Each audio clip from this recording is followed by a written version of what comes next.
So what does skipping rope have to do with calculus, you ask? Most objects have a non-geometric shape. If we wanted to wrap a present in a rectangular box, we could compute the surface area by finding the area of each of the sides of the box. We could also find the surface area of the Coke can if we wanted to paint it. Without the top or bottom, the surface area of the Coke can would be 2 pi r(h). However, if an object does not have a geometric shape, what can we do? One technique for finding surface area is to take an arc length and rotate the arc length about an axis. Sounds like skipping rope, doesn't it? The formula, area is equal to 2 pi integral from a to b r of x square root of 1 plus f prime of x dx, will find surface area.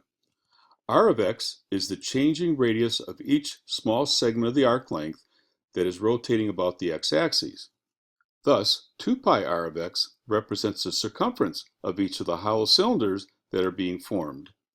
The square root of 1 plus f prime of x dx represents the length of each small segment of the arc length that is rotating about the x-axis. In the graph below, we say that r of x is the function f of x. We will see later that this is not always the case.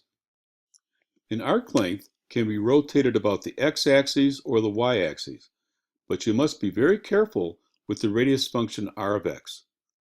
In the top graph, we are rotating y is equal to sine of x about the x-axis.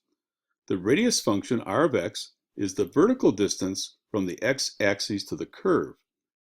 In the bottom graph, we are rotating sine of x about the y-axis. The radius function r of x is the horizontal distance from the y-axis to the curve.